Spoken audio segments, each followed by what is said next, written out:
Welcome, everybody. You're watching the new Winifred Adams show, and today we have a very special show for you. And we've been covering the last show with Russell-J. Gould, and he is the Commander-in-Chief of Planet Earth. And boy, do we have a perfect follow-up to that. Welcome, Jerry Rice and Mr. Edmund Druilhet. Welcome. Hello. Hey, good to be on, Winifred. Thank you. Yeah, thanks for coming, guys. This is amazing. You are the producers, the writers, and the stars of Once Upon a Time Traveler in Hollywood. This is your brand new movie out, and to let people know, you are running the People's Intelligence Agency. So let's jump right in. All right, let's do it. What is the People's Intelligence Agency? Well, it's a network of people, we the people, like as in the Constitution, that get together and bring information and data, and we connect the dots all together and try to make sense of it. Now, you two were instrumental in creating this film, and this film is going to rock the world, technically. It's going to rock the world when people get to see this and understand its totality. So let's talk about what was the inspiration behind this film now that you have this agency.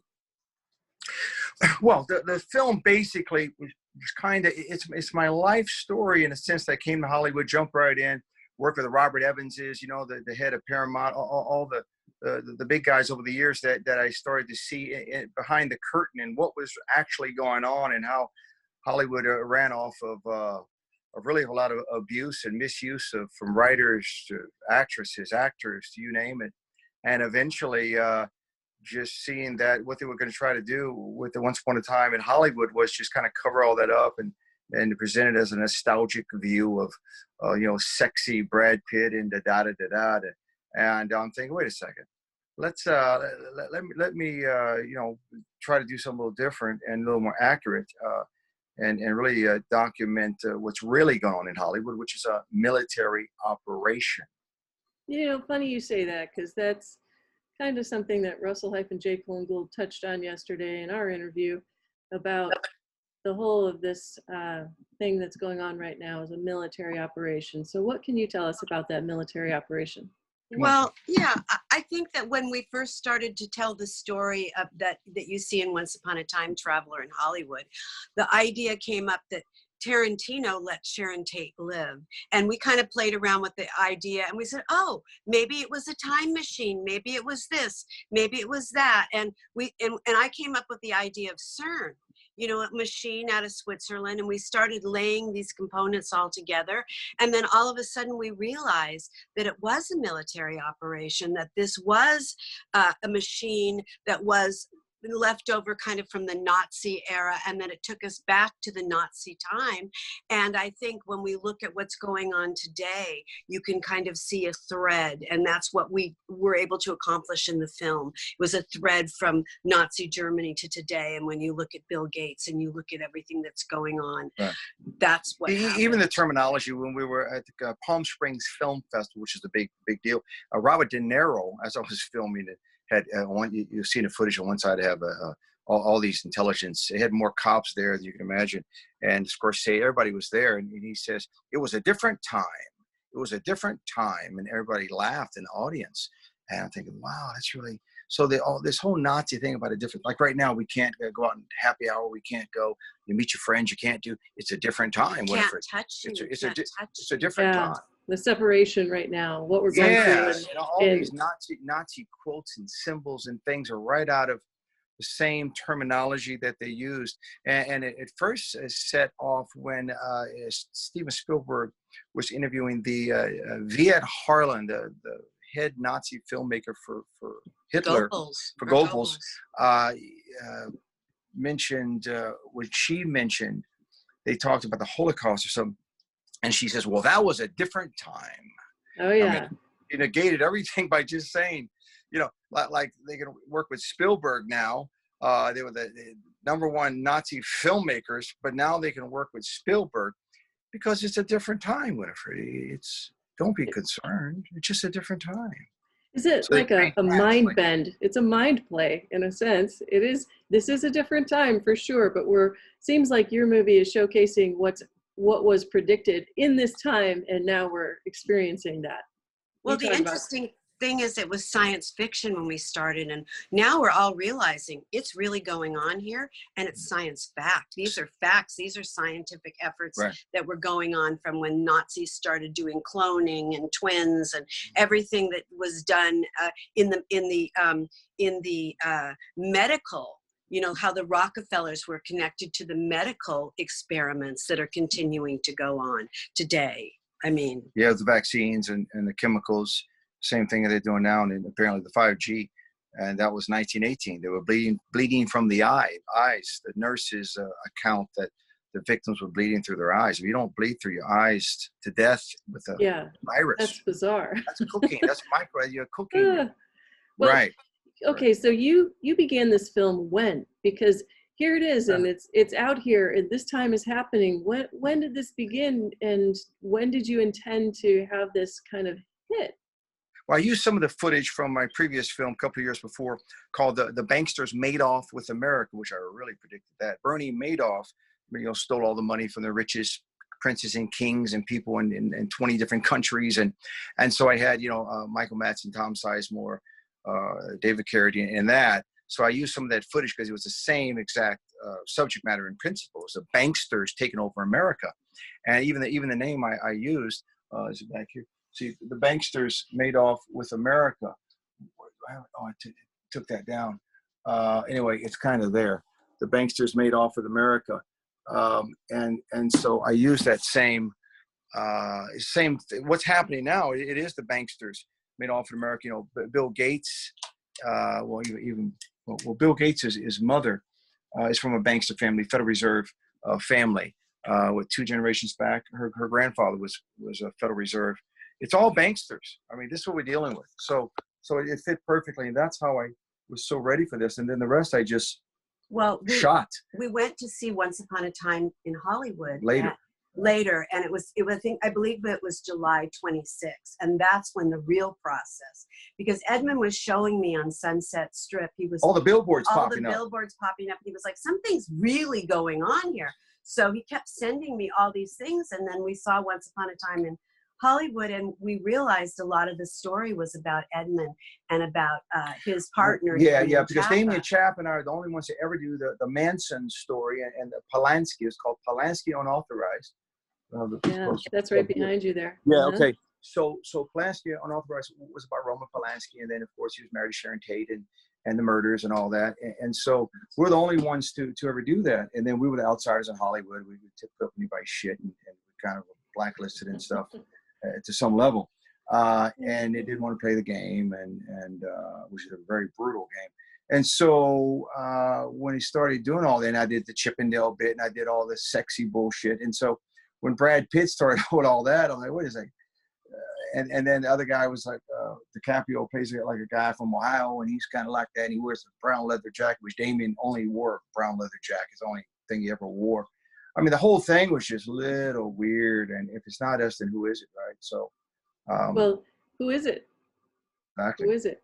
And this film jumps into this. It's a brilliant film. What you've done is you've taken a serious and what I'll call a scary topic, and something that's sort of an underground hidden secret, and you've turned it into humor all the way through, and you did a brilliant job taking this play and the other movie, Once Upon a Time in Hollywood, and turning it around to actually utilize all this symbology. It's really done artistically very brilliant.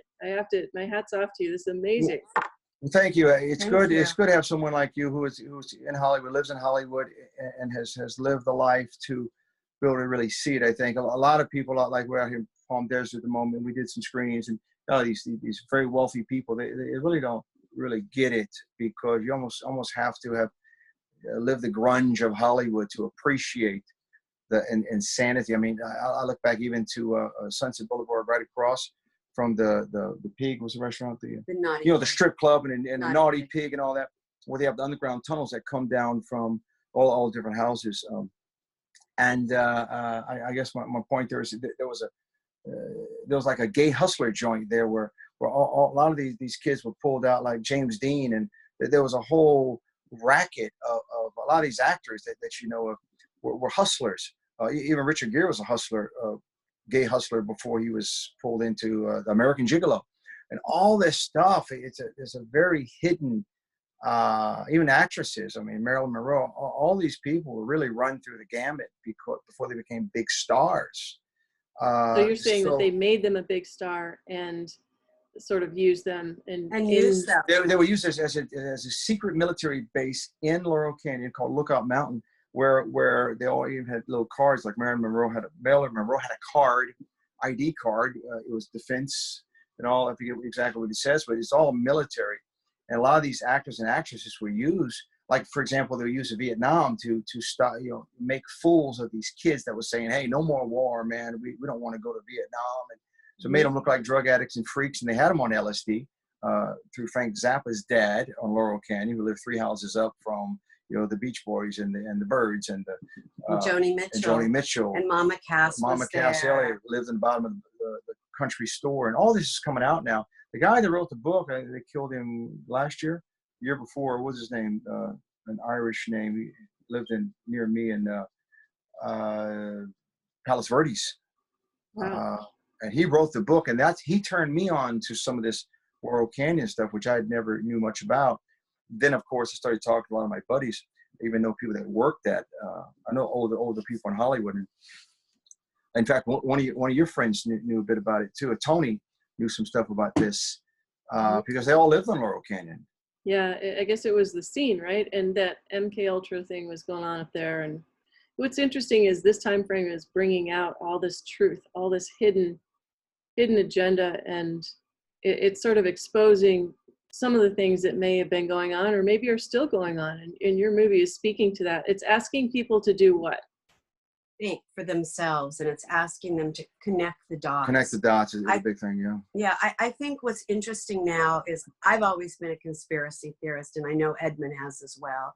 And I was speaking to my son this morning. He said, "Mom, this is the time for conspiracy theories because they're not theories. I mean, we took it back to the Rockefeller documents and exactly what was written in their own words. In their own words. And we look outside today, and when you look outside, you have to ask yourself, what's really going on? Because if you don't, I mean, it's so confusing. And what we tried to do and what we continue to try to do with the People's Intelligence Agency is to link all the dots so that we're not the fools. They're laughing at us. And we don't want to be. It's all scripted. I always say scribes, scribble, scripts. It's like biblical terms. And that's how they did it. You had the Pharisees and the Sadducees. One was the attorneys and the others were the priests. Well, they worked together to script out our lives. Is she in shadow or is she okay? No, she's great. Okay, you guys are great. I love what's playing behind you too. That's they script out our lives for us, and it's as simple as that. And that's why they can plan ahead for hundreds of years. And what's interesting, Edmund found this really interesting. Well, let me just say this. If you notice it, the Rockefeller documents, it says this is for the next 100 years. Edmund saw something with Dr. Fauci, and it was a picture of the Dr. Fauci who was from 1918. Seattle, 1918. They had the same doctor's name. They had the same. It was exactly the same script. Well, I think everybody saw that. I saw that was a major Forbes magazine. So you think that's actually planned out all that time and beyond, or you think there's a time warp and it's kind of folding in? It's going again. Be a time warp. It really could be CERN. I mean, seriously, They spent billions of dollars on this machine, and now Elon Musk is tunneling underneath LA, and they're putting CERN underneath LA. I mean, this is a real machine. This is a nuclear collider. And what's really interesting, and we show in the movie, is Donald Trump's uncle, Uncle John Trump, was one of the people that actually got the technology. And yeah, the FBI gave it to him after I think the Bushes and a few people killed Tesla. He was Curious George, senior president, or his father was they called Curious George because he's always going through his papers. Tesla said Curious George is always going through his papers, and so he ended up getting. John G. Trump got the rights and the patents to all of Tesla's work, and then apparently, supposedly developed it. He had with the death ray. He had stuff to cause earthquakes. He had a time machine was a big thing. Mm-hmm. And then Ingersoll Lockwood, which you probably know, that lived at the same time in the same building as Tesla. in New York as Tesla, was his guinea pig, apparently. Ingersoll in the books. Did you see the books written about? Yeah. What 1900? Yeah, and what? Speaking about this man Trump and his son and all these things. This is fascinating. How did you piece this all together? How did you come to the place of saying, "Holy cow, we're going to take this one, we're going to take this one," and it's perfect right now? Yeah, we didn't. It unfolded for us. As we like, to give an example, when she mentioned about CERN, I'm like, that's really hokey. But it's kind of sci-fi and it's cool, and we'll play around with it because we have to do comedy in here, right? I'm thinking comedy. And you did it well. You did it really, really well. The next day in the newspaper, because I would Google words. I'm always being good at that. I'll Google, Once Upon a Time in Hollywood and Time Machine. And I saw they were talking about Tarantino. They were accusing Tarantino, which I'm not a big fan of Tarantino, of doing creating parallel universes. I'm like, this is really weird. This parallel universe, and all these terms started to come right, at us through the newspapers. We had this funny. It fit in our script, which was. And it went backwards. That was the thing. We started with one thing, and then all of this stuff with Bill Gates, who I personally know. I'm from Seattle. Her store was in the bottom of Microsoft in Seattle. A store she had in the whole bottom. I had at least 18 of my name, Jerry Rice, Jerry Rice, Jerry Rice, Jerry Rice, and then on top. She clothed Melinda Gates. She clothes all these women, all the big CIA heads, and everybody. When I hear what's going on today, and I hear what they're saying and the ultimate outcome, I've sat in rooms with these people. I know them for 30 years. So what do you have to say to Bill Gates? Hey, by the way, Russell J. Gould wants to speak to Bill Gates. Can you arrange that? I probably could arrange it. I absolutely could arrange it if Bill Gates is still talking to me. I don't think so. We were just with the governor. We just did a thing in Malibu. And with Governor Inslee, who's a very dear friend of mine. These are my friends. So this is very troubling. He even announced that when he was here in Malibu, he announced that Jerry Rice was his wife's best friend. So it's very troubling to me because I like these people. I love Jay and his wife. And to see what's going on and what they're propagating with bringing people in there, it's very Nazi propaganda when you talk about herd mentality and vaccinating 7 billion people on the planet. That's very disturbing to me. So Bill, I've known you for these years. I know your father. I knew your mother. I knew Bill Gerberding, for the president of the university, as well as the president that's there now. These are my friends. You were on the board. The Medical Academic Council of the University of Washington. So you know what? These are my friends, and I'm a human being. And I'm not liking the idea of this transhumanism and injecting us and chipping us, because I know it's a Nazi tactic. And I don't want my grandchildren to fall into this world. So that's why. Wow, that's a very, very profound stance. If they're your friends or people that you know, now suddenly, jig is up and game on, right? Because your movie is not like a walk in the park.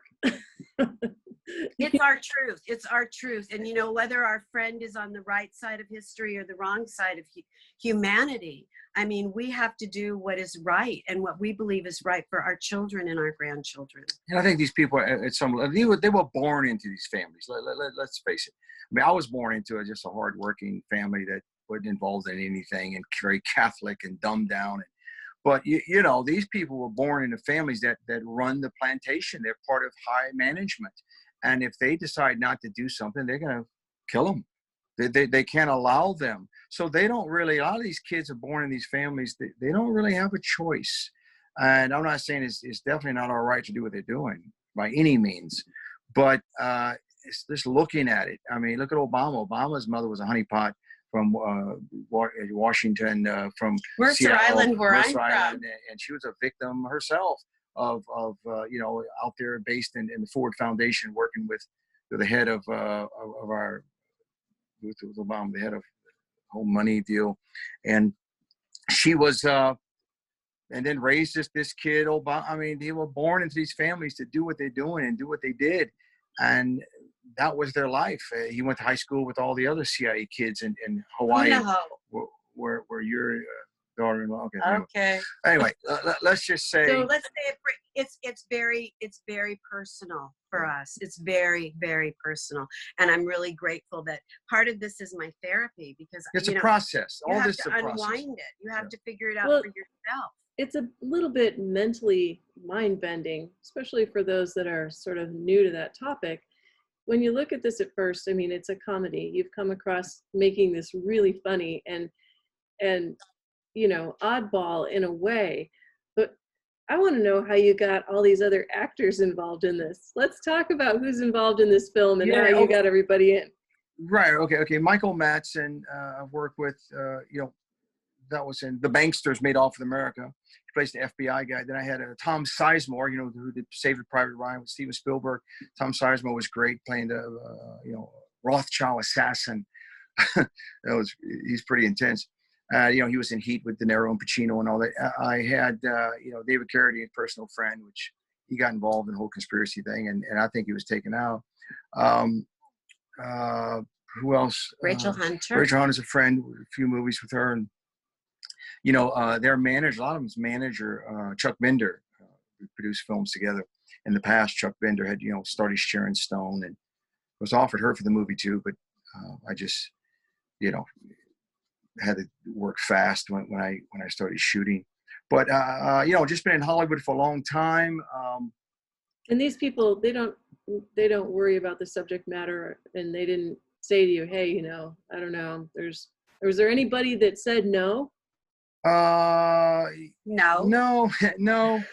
Listen, actors, a lot of actors out there are just, they're hungry. And one got a little nervous, but then he wanted to give me a hug. That was the Joker. Yeah. So we're talking to the Joker. And you got all nervous, and he was like, we're talking to, and then he gave me a hug. Phoenix. I had never seen the movie. So she'd never seen the movie. And so he's saying, hey, you guys are stinking it up and da-da-da. We were sitting we were all drinking together. And he kind of gets on to her, and she goes, can I just get a hug? I never saw the movie, and I didn't realize that's where he strangled his or suffocated his mother. That's when he goes to the father that plays the bad guy in the movie. And he finally tells the guy in the bathroom scene, right? He says, can I just what do you want from me, son? Can I just get a hug? Anyway, I got a good hug. Right. And he didn't suffocate me. And it was just so funny, because how did she know to say that line? She didn't even know who the actor was.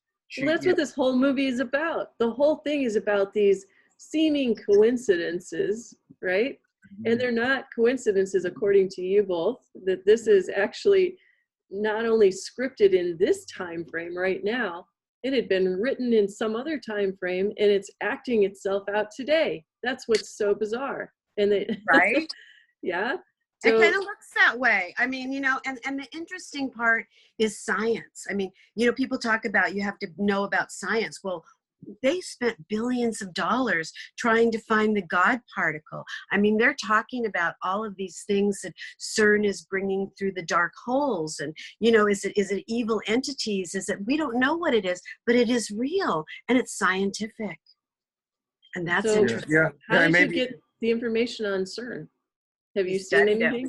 We just looked at all the film footage on it, the origin of it. There was a guy back in that brought it to America that was part of it, and he was John J. McCloy. This is a person we didn't know much about. Very interesting. He was on the Warren Commission. He was also the guy that brought all the Nazis over in Operation Paperclip. He was in charge of Operation Paperclip. He was in charge of everything, and when no one would speak, he looks just like the Wizard, and the Wizard was based on him. The Wizard of Oz, the Wizard. Yes. Warren Commission. He was the guy that spoke for them. So he was even Kissinger. more. Henry Kissinger took his place in history. He was Henry Kissinger's boss and mentor. So somebody that we should all be looking at, because there are a lot of people in history, more than like Allen Dulles. John J. McCloy, was really a kingmaker.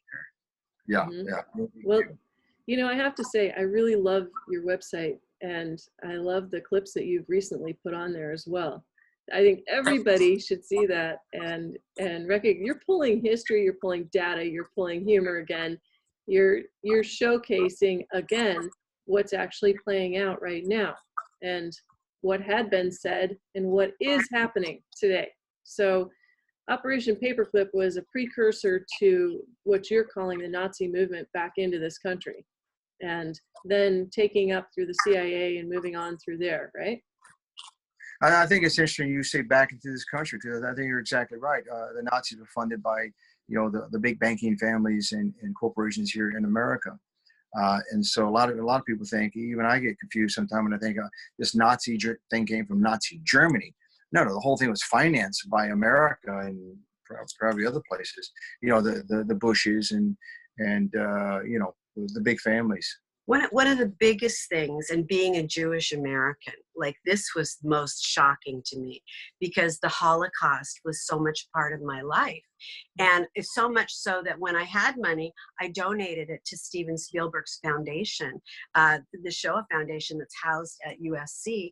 And if I had known his connection with Kubrick and Kubrick's connection back to Goebbels, I mean, they basically were doing the Nazi propaganda, and there's actually a word for it, which is in the movie. I mean, we explored it all. So these go to roots that none of us knew. They infiltrated the Jewish people. They infiltrated the Americans. They've infiltrated the world. Yeah, I mean, Steven Spielberg, father's an interesting guy. Even his mother had the restaurant here in Los Angeles, and they had all their meetings. They kept the whole.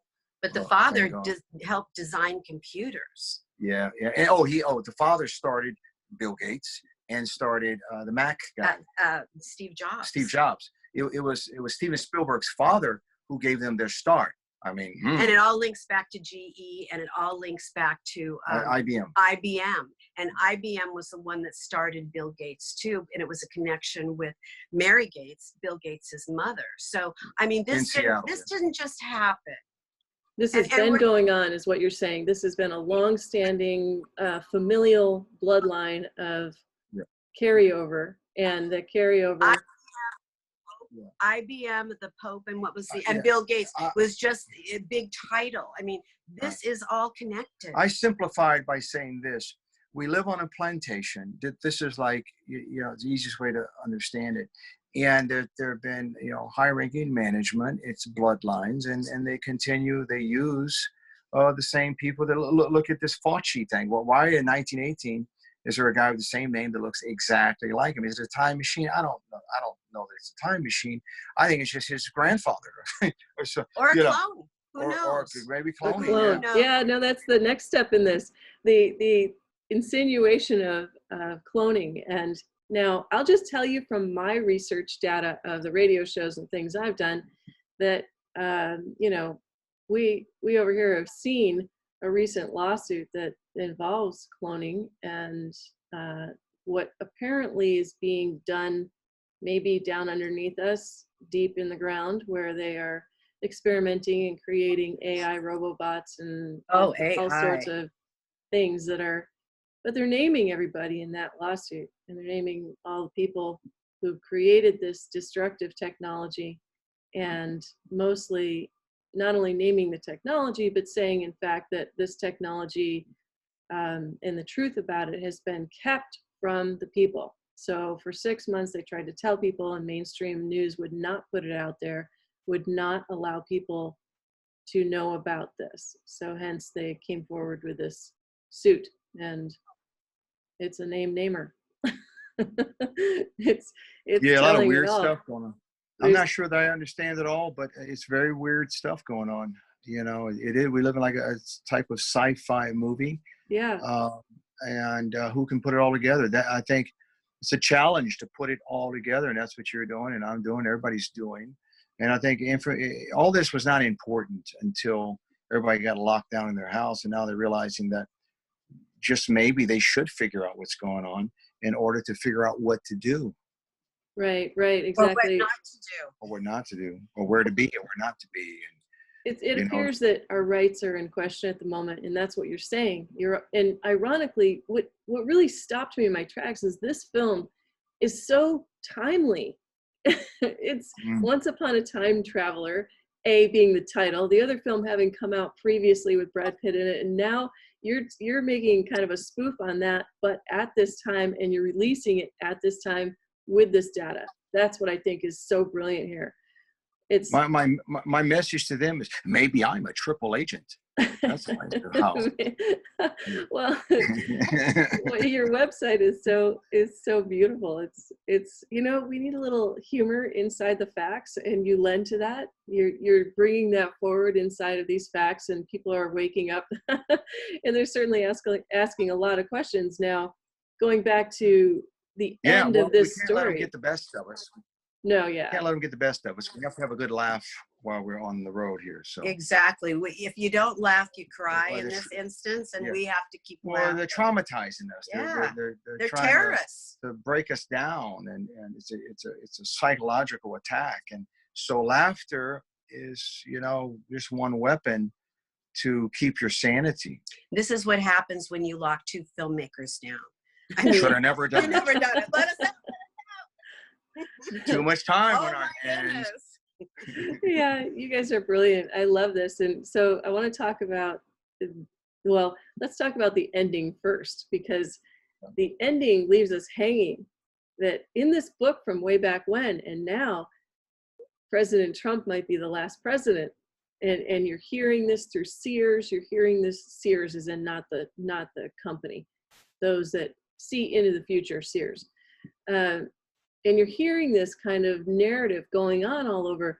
So then what, right? Then what? That's where the hang is. Then what? Now what? Well, America becomes a different place if we let it. I mean, the country that we thought we knew, when we could go shopping and we could go to dinner and we could go travel to go see our friends or go to Paris or whatever we wanted to do, those days are done. They're over. So if we allow it to, they're going to clamp down on us. I mean, if Donald Trump's the last president and we go into martial law, I mean, it's a very it's one world order. I mean, it is what George Bush talked about. It's a Nazi's wet dream that we're entering if we allow it. So I guess the big question is, what are you going to do about it? What are you going to do about it? What are you going to do about it? But you should say something interesting, because the next episode, I'm editing an episode right now. I'll probably finish it today, and it was exactly that. It's so funny that, what did she just say? What did she do? What did you just ask me? What's next? What's next after this? Where do we go? You said something before that. Because I'm working on 4 episodes right now. I'm editing them all because it was an hour show, and I'm breaking them down 20-minute segments. But what was the thing we were just talking about? Operation Bluebeam is one, right? They're going to talk about the fake and alien invasion. Von Braun's secretary, eyewitness, said when she worked for him that he'd always talk about how Von Braun, the Nazi, said that they were going to fake an alien invasion to scare the shit out of people. And as Reagan said too, what if it took an attack from another planet, aliens, to bring us together? And that whole we have the Space Force that's just come up. The Space Force is being formulated and launching. Script is coming. Yeah, see that? The script We know the script. Yeah, well, we can look to see what the script is. But the thing is, how is this going to fall? How is this new world order going to fall? And I think it has to fall from the inside out. Always. Yeah. Because you know what? These are good people that are part of the pie here, that are helping to facilitate it. And it's like Nazi Germany. If any of those soldiers or whatever said, you know what, this isn't a good idea. I mean, we're not building Frankensteins and AIs to take over our world. We're not going to merge with machines. We're not going to allow this for human beings. I mean, it has to fall from the inside out. It has to fall from the educators. It has to fall from the people that are in the military, that the people are in the government, that know that we are human beings. We don't want to be machines. And that's why it's so important for them to get That's us all. what's next. To get us all, National Guard's going to be handing out your food. God knows what it's going to be. And Bill who owns part of it? Bill Gates owns part of the food. Monsanto and Bayer. I mean, Monsanto stole the rights from Russell-J. Gould, who had them, and he actually took down the government in 1999, but nobody knows that. Great. Yeah, interested in looking more at that. Fascinating stuff. Well, he should talk to Bobby Kennedy, because I think if there's a leader in this that I know that's legitimate, that's authentic and brilliant, that would be RFK Jr., who's been leading the fight basically against Bill Gates and the mandatory vaccines that are complete and total poison. Well, you should arrange that. We'll see if we can make that happen, because that would be not only probably necessary, but something that is in motion, and meaning the shift, the changeover. Now, there was a 5G petition that was just put out in quantum grammar, served to different representatives in the government that would bring Russell forward. But like you just said, it's the people, and the people need to bring him forward. So if he comes forward, that means that he has had that authority. But going back to why this is important, and I find it fascinating that I've stumbled upon all these things actually, is because the end of your movie leaves that hanging. And here he is saying, hey, by the way, here's my performances in the past that there's been a giant slush fund set to, so no one would know what he did. No one would ever know. And you guys have set that stage for saying, here's this amazing movie. Look at what we've done. You're taking something and turning it into a farce, but it's not. You're actually talking historical fact.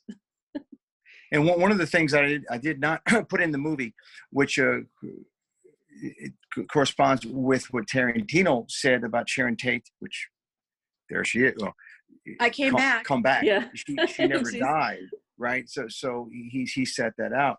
Well, I looked into that and I found something really interesting, and this is really heavy. And I don't know how many people know this, but it was too intense to even put in the movie. But I'm going to do a little episode, it's probably the next one to put out here within the week, about how it's quite possible that Sharon Tate, the whole thing is fake news. The murders never happened. It was all staged. They cast it by, if you look at all the people involved, they're all beautiful children at the time. They're handsome and beautiful, and they're all kids of all CIA agents. So, including, she admits it herself. Sharon Tate admits that her father was CIA, high-level CIA based in Vietnam, and based, on what show was that? Merv Griffin. On the Merv Griffin show. Right. I mean, they say it all with their own. But there are pictures of her at the scene dead. Now, maybe she did die. Maybe she was murdered. I don't know. But I find this fascinating, that she's laying there, like dead, right, with dried blood and everything. It's very graphic, but I have to tell you. And then all of a sudden, her mouth is like this, and then it's like this, like that. I mean, a dead person can't move their mouth. She was known to crack up on set. And, of course, you can't stay like that when you're alive forever. And people take stills, but there's still photographs of her moving her face. So there's data. If it was faked, it all fits together. And then later, I have to look. I don't want to say too much right now because I have the information where she had a sister that all of a sudden popped up again after the murder. Quite convenient. They look just like her. I mean, it's long lost twin. Yes, exactly. Well, how about and Elon Musk's mother was Elon Musk's mother was there at the roundup. Elon Musk's mother was at was in Helter Skelter book. In the picture. And then she's posing. If you saw her, she's posing as a 70-year-old pregnant woman on the cover of magazines. I mean, what? It's like Rosemary's Baby. It's like all of right? that was connected. I mean, what? It's all connected. So yeah, that's a little heavy to she's take. A strange lady dressed in space suits on cover of Why would she do that? Why would she agree to participate in that if that's the case? And right. And I think it's all going to go back to the same thing. All these kids, Elon Musk's mother, they're all, again, you look at who their parents were. The apple never falls far from the tree. They always use, in high management, they use the same families, the bloodlines, do the same shit. And it's repetitive again and again and again. Pick me anybody that's a world leader, anything, and all I have to do is research their family, and you're going to find out their father or grandfather was doing the same damn thing. Bill Gates, killing people. Well, his dad was head of Planned Parenthood. I mean, that's what he does. I mean, how many babies do they kill a year? I'm just saying, it's all family business. Now, some people would say that what you're talking about is very right wing. Then there's the other side of the camp that's up right now, and it is the so-called right wingers that are taking down this situation. Cabal. The cabal. Well, I mean, you can't have it both ways. If you're pro-choice, which that would be the Gates Foundation would be talking about pro-choice. I don't want to take a vaccine. that means that, you know, I have the choice. And he's saying I don't. But I mean, it's like if you Right. use They their want terms pro-choice. against him, it's not that we're right wing or we're left wing. I mean, when you get down to it and you're aborting babies the day before birth, it's not a good thing. I mean, I have grandchildren. I'm sorry. I've lived long enough. And so Right. the chip situation is really kind of what is the intriguing dark shadow in this story upcoming, the next chapter of what is, because if you have this chip, it's sort of this weird sci-fi thing, only it's potentially reality where in fact they can program the chip inside of you and do anything with that. Oh no, that wouldn't be. But then they can take the chip and they can follow you and they can see what you do by transaction and everything else. So where do you sit with that information for whatever you're going to do next in the next segments? What kind of megalomaniac would make a comment like he's going to chip that he has to before you can get out of the house? Basically, you're in jail. You're in jail. What kind of a megalomaniac says that? Well, he's not too bright. I mean, obviously he's being used by the cabal and by the satanic elite to do these things. But for them, it's almost like we go through the McDonald's drive-through and we talk, you know, a cow all of a sudden shows up in the window and says, "Hey, you stop eating us. You're separating my family, and I'm really not happy with it. Now, would you please knock it off?" And the guy working the window at McDonald's goes, "Get the cow out of the, come on. Well, you don't talk.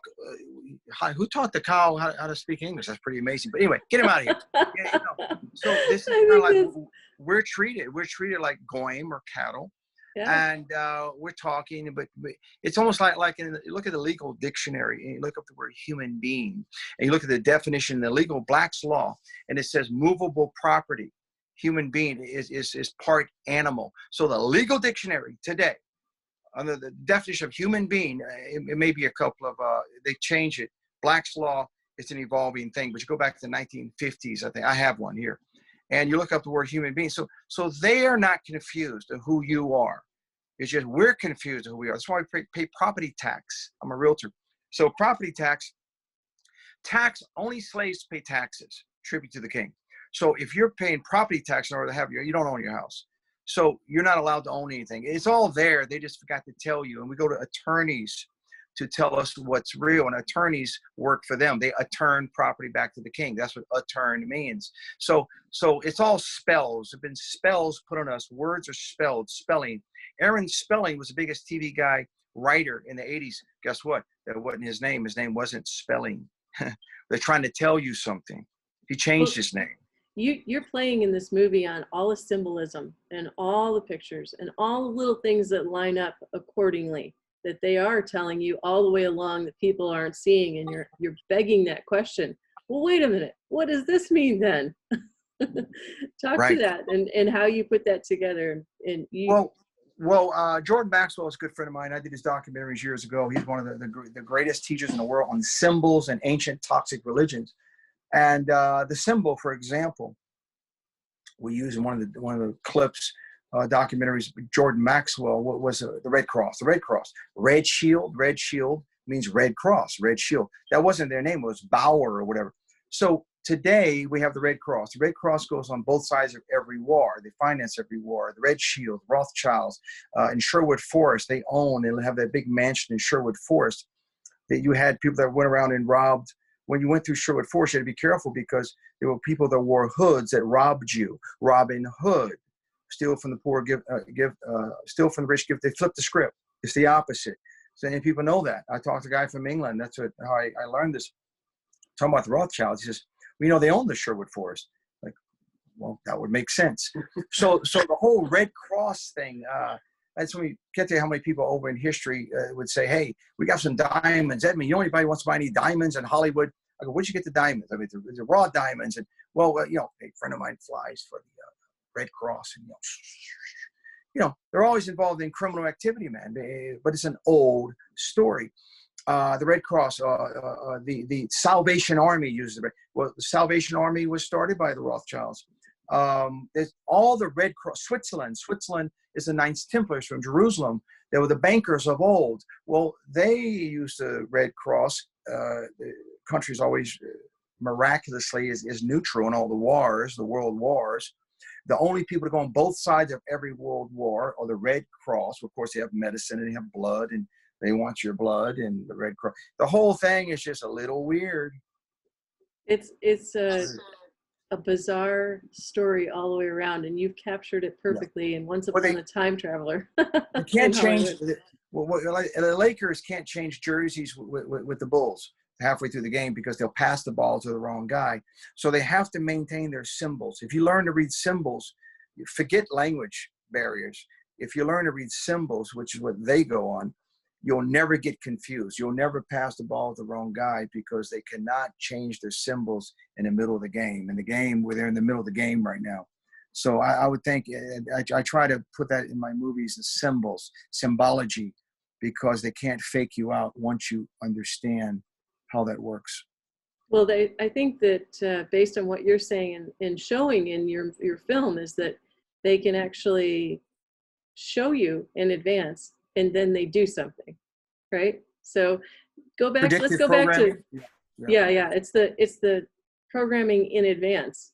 They move the mentality and that's to, what the Rockefeller documents do. That's exactly why how the Rockefeller works. They hired this guy who's, what do they call it?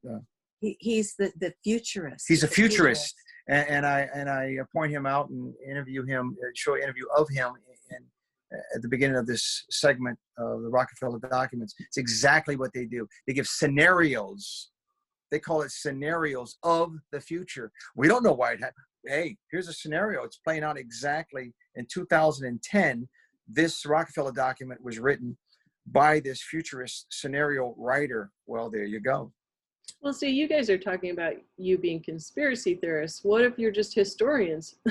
That's it. Well, we're not theorists, and the word conspiracy theory came after the Warren Commission because they didn't want anybody to talk about what really happened in the Kennedy assassination. Like, here, take your medicine. This is what it is. And anybody that says anything different, you're a conspiracy theorist. So it's not a conspiracy theory. Right. It's a conspiracy. And I used to work for Michael Levy and Joel Silver over at, they did The Matrix and all that years ago. And they always make fun of me. And they said, what do you got today, Edmund? Because I had this when the internet first came out before X-Files. So I was a whack job running around Hollywood saying, look at this, look at that. Oh my God. Look at and I drive Michael Levy around, right?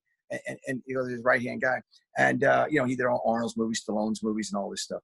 Anyway, funny that you mentioned that because we're writing a script about conspiracies because they thought I was just so interesting and funny. I was just so funny. Because all this was bullshit, and so I got tired of all their bullshit, and I ran off and got married, had kids, and got the hell out of Hollywood. And I looked at a bus stop one day and said, "Conspiracy theory." Like, wait a second. So I had, at the time I worked for Michael Levy, I brought a film about the head of the pharmacology for the CIA, Dr. Charles Scudder. He's was credited for MK Ultra. So Dr. Charles Scudder, my uncle, got the case and defended the murderers of Dr. Charles Scudder. And make a long story short, that's when I was working for Michael Levy, I brought that film to the Cannes Film Festival with the head of Turner Classic Movies at the time. Anyway, he ended up making the movie about this crazy guy, which Mel Gibson played me, and Julia Roberts, that was this nut job that was driving a taxi around talking about conspiracies, and just so happened to have a guy that was putting drops of LSD-25 into his eyes, which was what the Scudder case was about. Wow. And you see what I'm saying? So it's all too close to home for me. And they, stole that script, obviously. And so I just got so tired of Hollywood, I got out until I saw I could bring humanitarian value to movies. And that's why I'm doing what I'm doing, because I figure fantasy is incredible, but we needed a little more reality today. Well, I like the reality of the bright yellow shirt. I got to tell you, that's the Stole my identity. Brad Pitt. Has he talked to you? Have you reached out to him? No, Is there I any don't think communication? I challenged him to a cage fight in Rodeo Drive. And also, we're still waiting. I'm waiting. He hasn't responded yet. And so I'm trying He's in the lockdown right now, maybe afterwards. Yeah. Oh. I was an ex-state champion wrestler and fighter, so I want to take him on. Okay, Brad, you hear that, Brad? Honestly, this is really a fun story for people to take in if they can look at the humor that's placed in the absurdity that's going on. Now, I want to know why you took up Brad Pitt as the role. Just because you looked at the other movie and it just happened to fit, or was there a reason behind this? Oh, well, Brad Pitt, I truly believe plays me. I mean, it may sound crazy. In Once Upon a Time in Hollywood, Damien Chapa and I were the guys that it's got to be about. If it's not about us, who is it about? Because there's no other characters. You know, they did the. You're taking your role back. Yeah, so I'm taking my role back. In other words, I'm just making fun of it. I could give two shits if Brad Pitt plays me in a movie or whatever and makes millions of dollars. I don't really care. The point is, hey guys, you're busted, you're being used, you're whores, and that's fine. You're getting paid, but it's a time now for a humanitarian effort, and we all need to do our part. And Hollywood's fun and it's cute, but they're trying to kill us now, and they're killing a lot of us. And that to me is not. It's serious business. Well, what's at stake, I think, is the most serious business, and you're going to have a hand in changing that history back. Well, it appears to be that. Like I said, the things that have happened to me in my life, it's just, you know, we're all chosen to do what we do, and I don't think we have much control of that. And so I go through periods of participating and contributing, and other periods where I could give a shit and I'm scared and I don't want to do anything, and I get death threats and blah blah blah. And then other days when I go, fuck it, I'm going to do my part.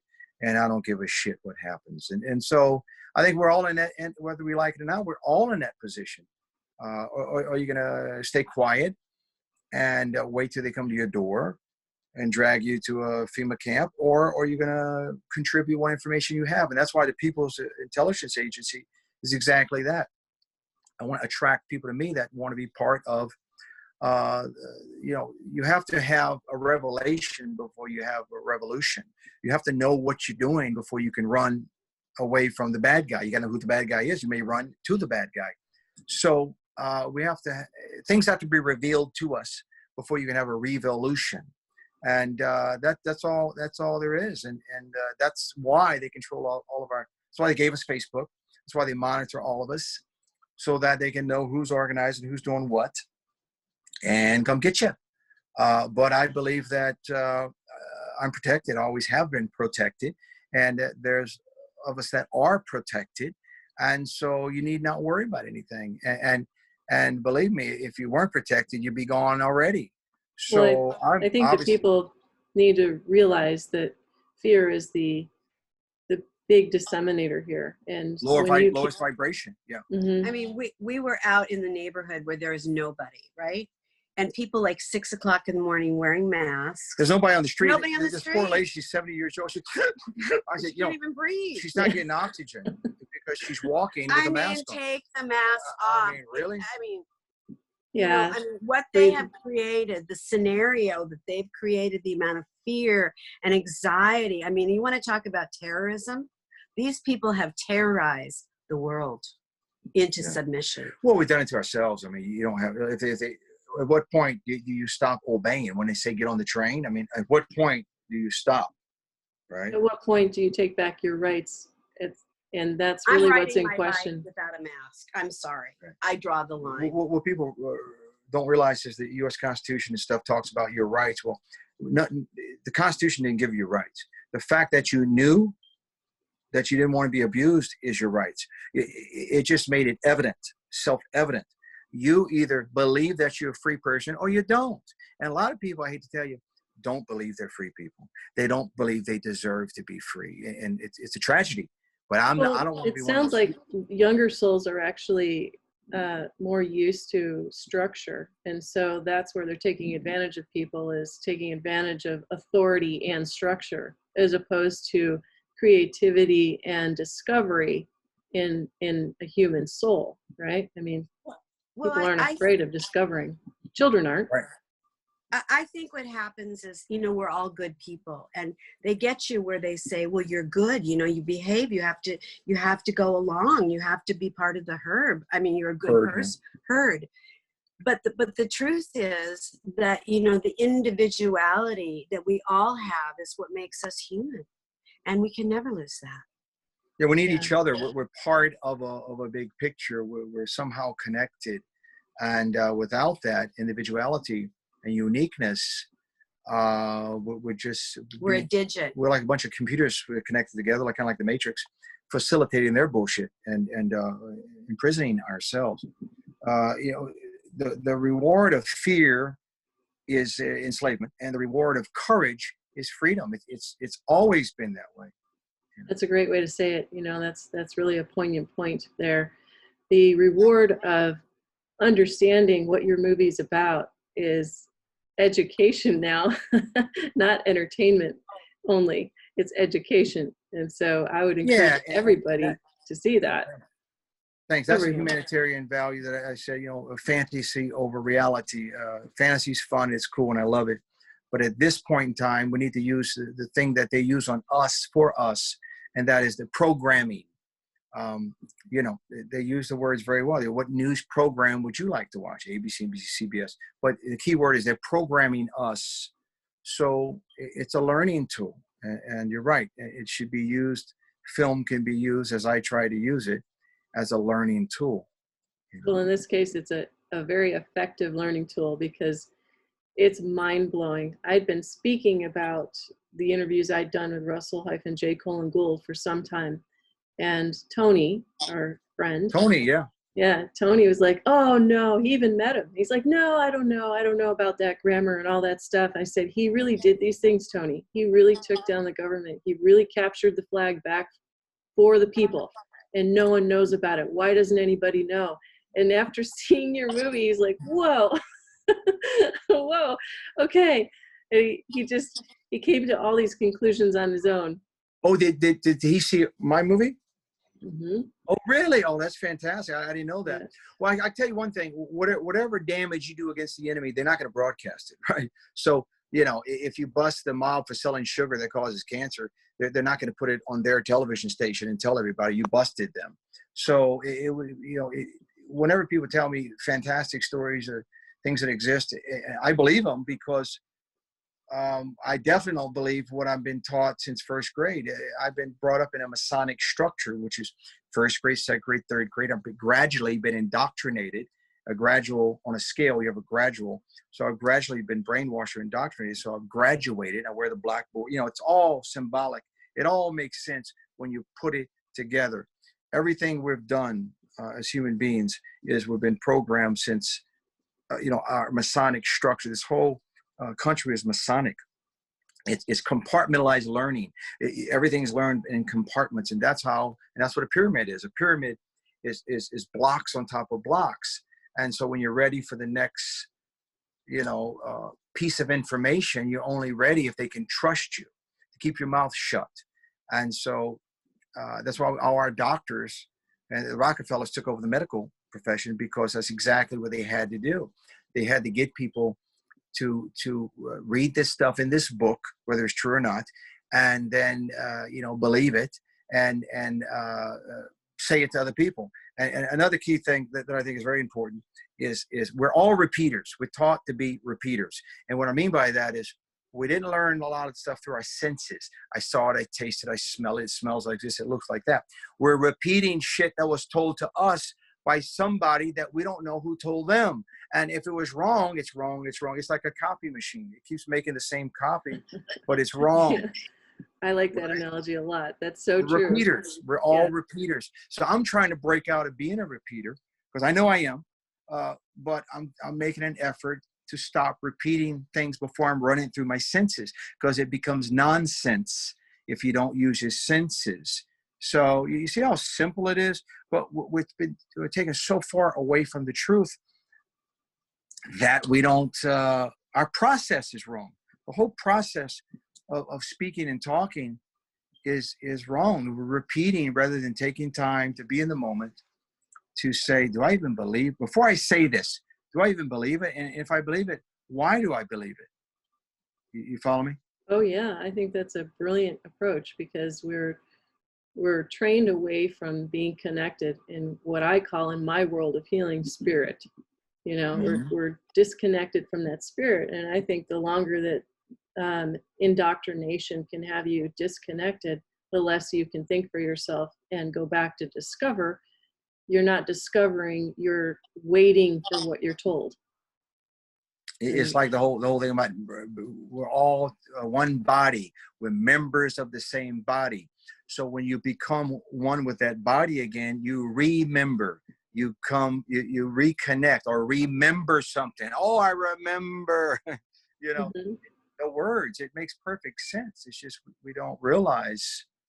Now, Jerry, where are you going to take this now that this is done and you have these friends that are sitting on the other side of the fence?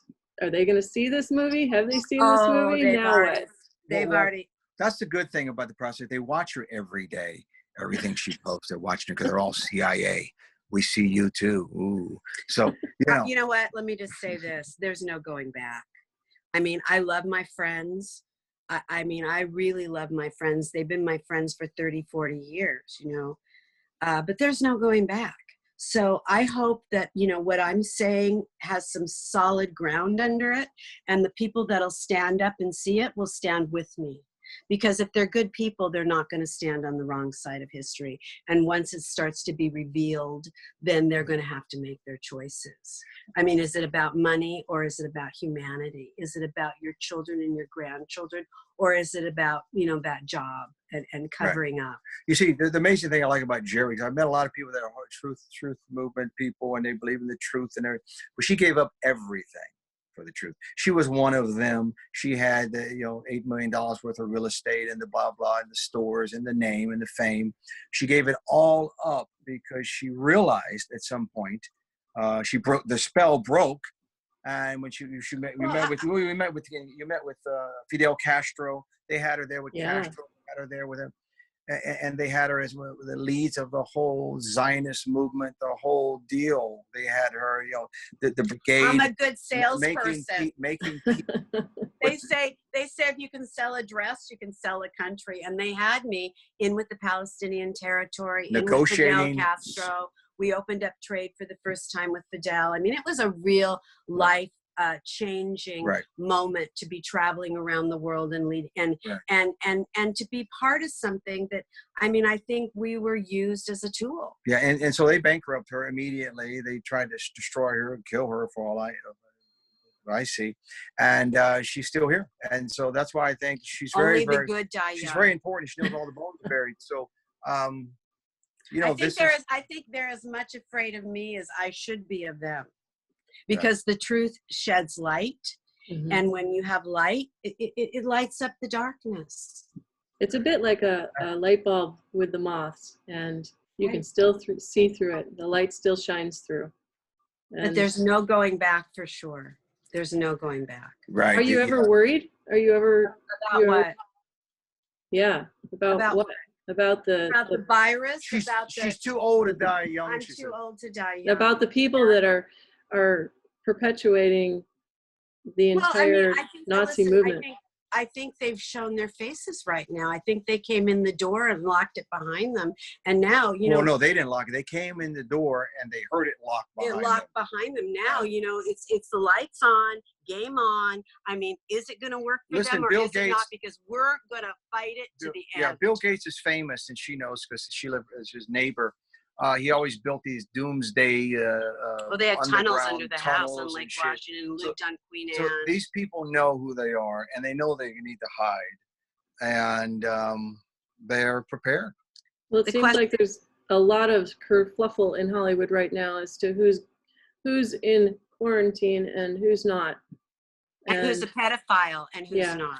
And a lot of them are pedophiles. Yeah, I mean, they don't let you get any position of power, whether it be government or Hollywood or anything, without having something on you. And it's a big thing to have on you, as you know, as a Bohemian Club with all the gay prostitutes in the Bohemian Club, is they need something to have on you so they keep your mouth shut. And so I think that's part of this pedophile thing, is they need to have something on all these people, so they won't turn. You know, that's always been. Even the Catholic Church, you know, you had all the abuse of little boys, abusing little boys on the altar. Well, first of all, an altar their personality. When you sexually abuse a child, you alter who they are. It fucks them up. So that's why they call it the altar. You know.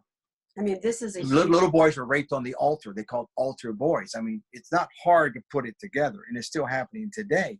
Well, that's part of mind control. The Nazis weren't the first ones to do that. It's been going on for a long time. You traumatize people, beat the shit out of their wives to traumatize them so that they will be good slaves. I mean, this is not new. It's a powerful narrative that you're dealing with, and how you're presenting that. It almost puts the other film kind of in the distance with what's going on right now. And I'd like to know if Elon Musk is really tunneling underneath Los Angeles, how is that possible? Because there's so much liquefaction there. It's sinking. Well, they have to pull out all the water all the time. I don't know if he is tunneling. No, he is. It's in the news. Oh, it's in the news. Totally in the news. Yeah. They're saying he's tunneling and all this, but I don't know personally if he's actually tunneling. I'm just kind of repeating. He has a tunnel company. A tunnel company and whatever. Well, they tested it. They tested it. I remember seeing that in the news, and he was there doing a press release. They tested it. I mean, they show how the cars go down, and they're going to have all these underground tunnels and this and that. But what they're not telling you is that CERN, that they're tunneling under for CERN. Well, here's the thing. But back in 1930s, where you can look this up in the newspaper, in the Los Angeles Times, there was an article about in downtown Los Angeles. I can tell you exactly where it is. It's by that old section where that little car goes up. Downtown Los Angeles. There was a building where they found a tunnel, and the tunnel went all the way to Catalina Island. Okay, this is in newspapers. Wow. You can look it up. Really? So yes, Catalina Island tunnel went all the way to Catalina. So there's tunnels. I mean, most majors, London's built on tunnels. Seattle. New York's built on tunnels. These aren't new cities. These are ancient areas that have been around for a long. They don't want you to know that. And that's why education is so important, because they want to steer you. The magician always, the trick's in the right hand. I'm sorry, the trick's in the left hand. He looks at the right hand because he doesn't want you to look in the left hand, right? So our education is nothing more than miseducation to keep you stupid, so you'll never connect the dots. So that's why you have to get rid of the foundation before you. Well, isn't it ironic then that Facebook, if Facebook is part of that whole control scheme, is the very thing, along with Twitter and all these other social media things, that have become so popular among young people? That's how they communicate now, and they can move information so fast among them. It almost is like its own trap. If you want to hide something, everybody else is going to know it first. Well, it's like beat them at their own game. You know what? That's their game. Part of the whole Facebook and the internet was done because of CERN. When CERN is operating, it takes over more than half of the bandwidth. So what is the 5G about? Is it more about CERN? Is it more about all of this stuff? I mean, what kind of technocrats are running our world today? Also, like you're saying, the ability to go in digitally and change things, books and things, and post is the ultimate. Because remember, Hitler burned the books, right? So people would write history books. If you lost the war, you didn't get to write the book. But they would amongst themselves remember stories and tell each other stories. And once upon a time, this happened and that happened. Well, the ultimate is to be able to change, to not have books, and to just change the story daily if you'd like. Go online and change it. I remember confronting people on stuff written in newspapers on the online version. They'll go back to protect themselves from a lawsuit. They'll change the newspaper article they wrote the year before. They'll change it so you can't sue them. So this is all they're doing. They're changing history. What's interesting is we're looking stuff up that we've had already downloaded that we're trying to bring in for another thing. They've scrubbed the internet. Yeah. So much of the stuff that we already have downloaded and out there, it's gone. It's gone. Yeah. I like the one with Bill Gates is kind of smirking and laughing about you can't leave your house until you get a shot. That's gone. Can't find that anywhere. And the other thing that's gone is the hospital in Brooklyn, where the guy had come and he was filming the hospital, and they were saying, all this horrible stuff was going on there, and it was gone. I mean, there was nobody at the hospital, and we tried to find the document and video. It was gone. And all we have is people's memories. It's like the guy that when I did the Madoff movie about the 9/11. And he talked about, we just pulled them. We just pulled the towers and just pulled them, which means a controlled demolition. And then the next day he was confronted on that. And he said, I never said that. I never said I pulled anything. It's in live. So they scrubbed, they erased the video and stuff, right? Mm-hmm. What people saw on live television, he did say he pulled it, right? Everybody remembers that. But that's why this whole CERN parallel universe thing, they have to cast doubt on your memory. And you know, are you sure? You know, there is a parallel universe, Edmund. I mean, what are you talking? Which person are you talking about? And you're like, oh fuck, really? Right? So you question yourself, yeah. Your own sanity, and it's like the news is written to where most people are cowards. So if you give them, you present the facts, but you give them, some other idiot on the corner of the interview over here says, well, that's not true because my uncle Remus said it wasn't true. And everybody's like, thank God you got Uncle Remus, because, man, I was going to have to believe this shit and it was going to get me in trouble. I was going to actually say something or do something about it. But most people will go, they're cowards. So if you just give them one out, they'll take it every time. And that's what they do in the news. They present all this, they bring all these experts. And one guy has a whole story. But at the end, they'll say, let's bring him back to the mental institution. Right. Well, thank God these crazy ideas. That helps me, because now I don't have to do anything, you know. Well, it's easier to take the road of least resistance until you have no rights left. And I think that's where this is sitting in what you're talking about right now. And ironically, this is so in keeping with the interview I did yesterday with Russell, because he was saying people need to develop a backbone and they need to do it now. And you are presenting that here. You are talking about that in this film, and it's obvious your life has lined you up to this in some form or another, both of you, for that matter. No doubt. This isn't random. We even have like the weirdest little things. We have like a ganglion cyst like on my wrist, exact same spot. She has one. It's just really weird. I mean, our lives have been so parallel. When we met, and I had done this whole movie, and Edmund had done this whole movie separately. I had done the movie called Embargo with Robert Kennedy Jr.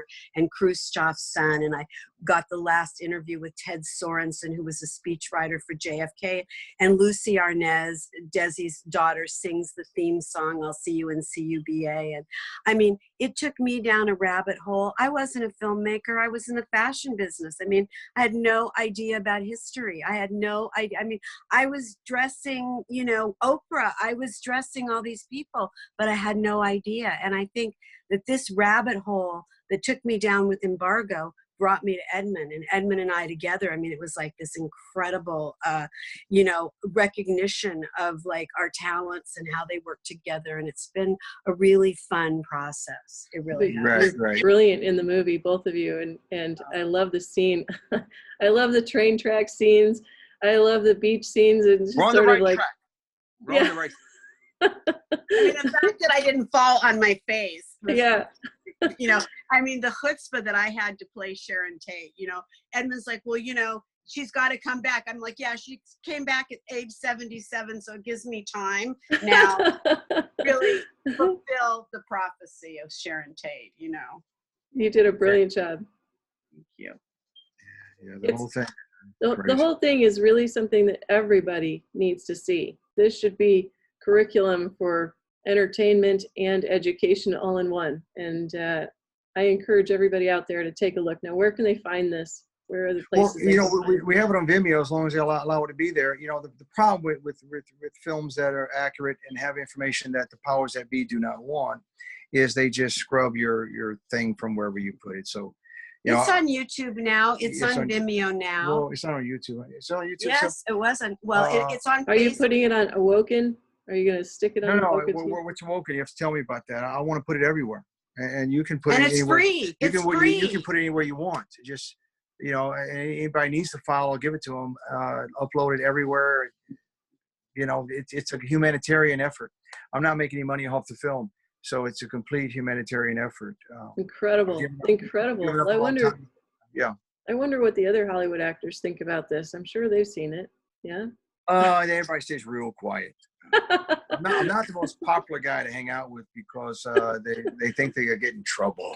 I didn't get into the Seattle Film Festival. I mean, you know, I don't know that this is going to get into the Seattle Film Festival either. I think this is something that no one's going to talk about until everybody goes, oh my God, and it's the cat's out of the box, and everybody's going to go, let me see how this happens. And even if a lot of people don't see this movie, to me, that's not really the important thing, is that the right people see it. You know, it's not so much numbers as it is inspiration. I want to inspire people to do something great. And what's great is exposing the dark bullshit right now so that we can survive. That's great. And so if it's just 10 people that see our movie and do something really incredible because of seeing it, that's all that matters, because that's how I got where I was.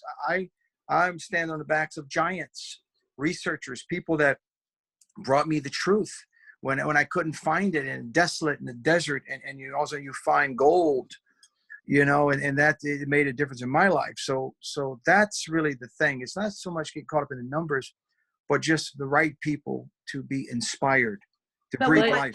Everybody to see it. Well, we want everybody to see it. Yeah, absolutely.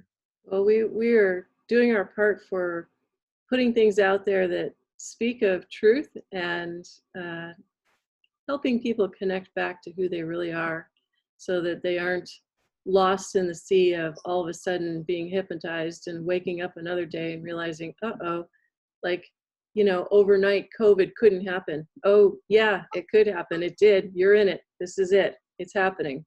So there's no more denial, right? There's no more, hey, you woke Tony up.